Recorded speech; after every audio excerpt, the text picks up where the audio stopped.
dos, ¿no? El del teléfono y el de la Sí, casa. Por eso yo sí, transmito por el teléfono, para tener dos claro. líneas. Gracias al Dios Todopoderoso, Jesús, mi Señor, mi Salvador, mi guía, y como siempre, inicio con la palabra de Dios. Lamentaciones 3:22. El gran amor del Señor nunca se acaba y su compasión jamás se agota. Cada mañana se renuevan las bondades de Dios y grande es su fidelidad. Todos los días tenemos que renovar. Así como Él renueva en nosotros las bondades, nosotros renovarlas hacia los demás y ser siempre muy bondadosos. Miren, yo decía ayer, en mi comentario de ayer, que esa actitud un tanto optimista que había de parte del gobernador del Banco Central y de las autoridades monetarias, a mí me parecían un poquito preocupantes en el sentido de que yo no lo veía en esa orientación, primera vez que tengo algún nivel de evaluación diferente, porque aunque siento que desde el punto de vista monetario, y reitero, se está tomando las medidas correctas en el plano bancario, en el plano de todo lo que tiene que ver con el sistema financiero, correctamente se está manejando todo eso. Eso tiene que revertirse en términos concretos en cuanto a producción y dinamización de la economía, porque la banca es un aspecto importante, pero no es el único aspecto. Y en el caso del Banco Central, la responsabilidad fundamental, según se define esa institución, es tener un control de los precios, de la inflación y manejar todo lo que tiene que ver con la política monetaria. Decía entonces que me parecía un poco preocupante porque ciertamente la dinamización de la economía depende de muchos aspectos. Y hoy sale la información de cuál es la visión de los dominicanos. Se hizo una evaluación en 31 naciones del continente y de otras latitudes, y los dominicanos salimos entre los más pesimistas para la recuperación económica en términos rápidos. Es una investigación que hizo un estudio Consumer Sentiment, o sea, sentimientos del consumidor, donde se plantea que de cada 10 personas en República Dominicana, solo 4, 40%, confían en que en los próximos 3 meses, o sea, estamos hablando en términos lo más inmediato posible, podía iniciarse esa recuperación de la economía. Esto, lógicamente, es una reiteración de algo que yo habían hecho también hace unos 6 meses. No ha habido variación según esta investigación de parte de ellos. El 50% están hablando de personas que consumen artículos de primera necesidad en términos, ¿verdad?, presenciales, y el 50% en términos el plano digital, es decir, para tratar de equiparar los dos mercados, los que compran de manera física, los que compran de manera digital. Y dice también que el 73% de estas personas se han dedicado a entretenimiento en sus hogares, no fuera, fruto de la pandemia. O sea, son una serie de elementos que dan para evaluar cómo andan los dominicanos y cuál es el nivel de convicción o visión de los dominicanos. 7,000 personas en 31 países a propósito de la situación del coronavirus fueron entrevistados. Los dominicanos, reitero, son el tercero más pesimistas de todos estos países que fueron evaluados, y lógicamente esta incertidumbre tiene que ver con muchas cosas. Por eso yo decía, me preocupa un poco, lógicamente el Banco Central tiene que seguir en esa misma orientación, pero no veo el equipo económico coherente con lo que está haciendo el área de la política monetaria. Y lógicamente los datos que da la Comisión Económica para América Latina de alguna manera se ligan entonces a esta situación. ¿Qué dice la Comisión Económica para América Latina en términos a la pobreza, en términos al desempleo, que son los dos elementos que yo he estado planteando que se van a incrementar de manera significativa si no hay una política específica a tratar de frenarlo? Dice la CEPAL que el 24.7% de la población va a estar en niveles de pobreza, es decir, va a aumentar la pobreza casi 5 puntos porcentuales en términos de mediano plazo.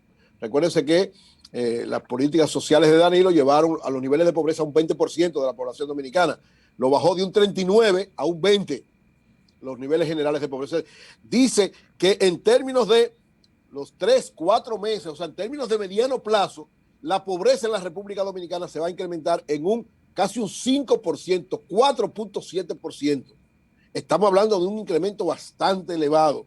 Asimismo, la pobreza extrema se plantea que va a subir en 2 puntos porcentuales, 2 puntos y algo. Recordemos que se había dejado en 4.5%, la pobreza extrema va a subir alrededor de un 6.7%, 2.2%, lo que es una situación también muy preocupante porque la pobreza extrema está para aquellos que están más excluidos de la sociedad. Recuérdense que había habido una reducción de casi un 300, 200 y pico por ciento de parte de las políticas que implementó el gobierno anterior. Entonces, todo esto produce una situación grave, porque a esto se agrega, según estimación de la Comisión Económica para América Latina, que el nivel de desempleo en la República Dominicana se va a incrementar entre 5 o 6 puntos porcentuales, va a llegar alrededor de un 20%. Recuérdense que el estimado de desempleo nuestro era alrededor entre un 14 y un 15%.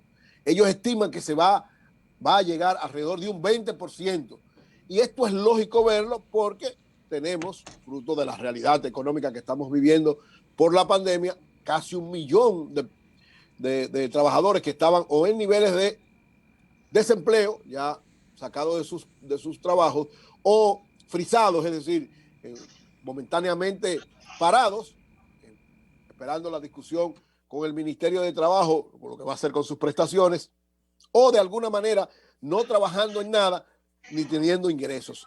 Eso provoca una situación más grave y más difícil y por tanto las expectativas positivas también caen un poco en torno a eso.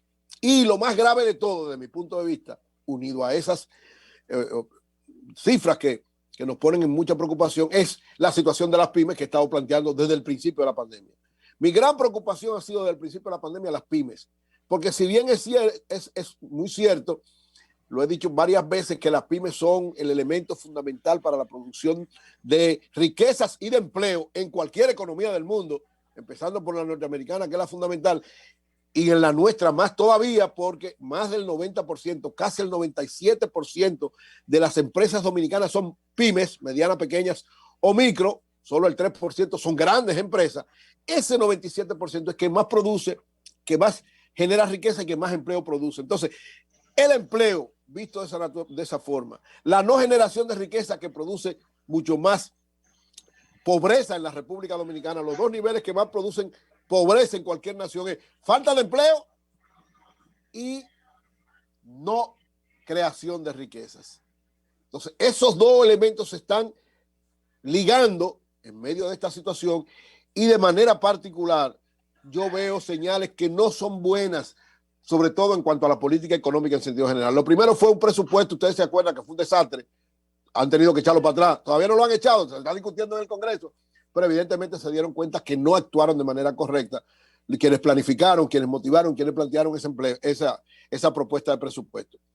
Porque no eran nada más los impuestos que estaban planteando. Para mí, la gran preocupación del próximo presupuesto del 2021 es que no le da importancia ni a las pymes ni a la generación de ayudas importantes para la gente que va a quedar marginada y que va a quedar en esos niveles de pobreza general y de pobreza extrema. Yo no veo, por lo menos en lo que se ha planteado hasta ahora el presupuesto, cuestiones claras. Por el contrario, veo situaciones que preocupan, como la eliminación de los principales programas de asistencia y de ayuda social. Es decir, lo que se ha planteado es que van a quitar FASE, que van a quitar para ti y que no tienen dinero. Bueno, el director de presupuesto dijo, es imposible mantener eso. Y yo decía, se está hablando como técnico, se está hablando como tecnócrata, no se está hablando como una persona que tiene que preocuparse por la orientación social de la política económica. Y le llamaba, y reitero mi llamado al presidente Luis Abinader, de que tiene que tener un poquito de cuidado con eso. Miren, esta cantidad de incremento en los productos básicos es cierto que tiene que ver directamente con la pandemia, eso es verdad, y a la no generación de una serie de elementos, pero hay cosas preocupantes, señores. O sea, si no ha aumentado la tasa de cambio, que es uno de los elementos que más produce, ¿verdad?, efectos en inflación, y si en algunos productos, en algunos rubros, porque recuérdense que el sector agropecuario, gracias a las políticas implementadas en el gobierno del presidente Danilo Medina, logró un repunte importante, un desarrollo importante y ciertos niveles para pasar. No hemos tenido desabastecimiento en ningún momento desde el inicio de la pandemia. Eso muestra la claridad de cómo se estaba manejando la política agropecuaria y la política en sentido general a los sectores agropecuarios. No hemos tenido escasez de ningún producto. Incluso a pesar de la pandemia y a pesar de la situación, siempre todos los comercios tenían disponibles las cosas fundamentales. Entonces llama la atención que tantos productos al mismo tiempo estén teniendo niveles de incremento. O sea, tiene que haber entonces, además de una explicación, una actuación alrededor de eso, que tampoco he visto de parte del gobierno en sentido general, una actitud frente a esto. O sea, que te hayan subido, la situación de los plátanos lo vimos, muchos me decían, bueno, el problema de los plátanos es verdad, que es por época, es cierto, pero a mí particularmente siempre me ha llamado la atención que el principal productor de plátano es el ministro de Agricultura y no ha dado una explicación clara y precisa en torno a eso. Todos los productos han tenido varios niveles de incremento entre 300, 400 y algunos hasta 1000%. Eso no tiene explicación, por lo menos en este momento. Es cierto que no van a estar igual por un problema de oferta y demanda, por un problema de que tal vez no hay la cantidad grande de gente con posibilidad de consumirlo, pero a los niveles en que ha llegado casi, señores, casi todos los productos, plátano, yuca, ñame, yautía, guineo, vegetales, habichuelas, arroz, ajo, bacalao, guandule, todos estos productos han tenido un incremento que es, desde mi punto de vista, preocupante. Y no veo hasta ahora una actitud del equipo económico, del sector agropecuario, como no solamente de preocupación, sino de actuación frente a esto. Bueno, que ahora se han implementado algunos mercados, alguna serie de elementos, pero lo veo muy tímido, porque ni siquiera veo qué continuidad le han dado, porque lo iniciaron, pero creo que se ha frenado. Entonces, en ese aspecto, pienso yo que es lo que aumenta el pesimismo entre los dominicanos. O sea, un presidente, ciertamente, que tiene una imagen, que está tratando de mostrar una imagen lo más amplia, lo más abierta posible, pero en términos de lo que tiene que ver con solución de problemas, lo que se muestra es mucho desacuerdo, muchas contradicciones. Ustedes vieron ayer. Eury, perdón, por si acaso José La Luz se escucha. Es José La Luz que tiene sí el micrófono abierto. Sí, porque él tiene el micrófono abierto y se escucha él hablando. Yo también le voy a escribir. Perdona, yo le escribo. Sí. José está discutiendo con alguien ahí. Bueno, decía entonces que ayer se ve una contradicción mucho más grave porque el presidente hace 3, 4 semanas cuando habló dijo que le habían dejado un país quebrado. Sin embargo, el ministro de Economía dice ayer, eso no es posible, señores. Un país no pueden entregarlo quebrado. Ningún país del mundo. Lo que decíamos desde el principio. Por eso digo, yo veo demasiado incoherencia en una línea clara, delimitada, específica, de política económica, con política económica en sentido general, política fiscal, política monetaria, política social, y veo muchos, como decíamos en la izquierda, compartimentos estancos, es decir, muchas cosas raras en cada área y no una coordinación global de lo que tiene que dirigir un equipo económico y un presidente que tiene el control absoluto de cada una de las cosas. Yo lo reitero, mi llamado al presidente Luis Abinader, que es un hombre que sabe de economía, porque Luis Abinader es economista, sabe de economía. Luis Abinader conoce muy bien el asunto. Que asuma el control sobre todo, de la política económica del gobierno, la dirección, que no deje en manos de los tecnócratas la orientación de las cosas que tienen que ver con el gobierno. Que así como está haciendo el Banco Central en términos de política monetaria, y entiendo su optimismo en esa área, pero en sentido general, me preocupa porque si seguimos en esa orientación, muchas de esas propias políticas monetarias correctas que se están dando podrían irse a pique y entonces la dinamización de la economía ponerse más difícil, aumentar la pobreza, tanto la pobreza general como la pobreza extrema, aumentar el desempleo y reitero, ojalá que todo esto no nos lleve a un serio conflicto social de dimensiones que nadie pueda controlar. Cambio fuera.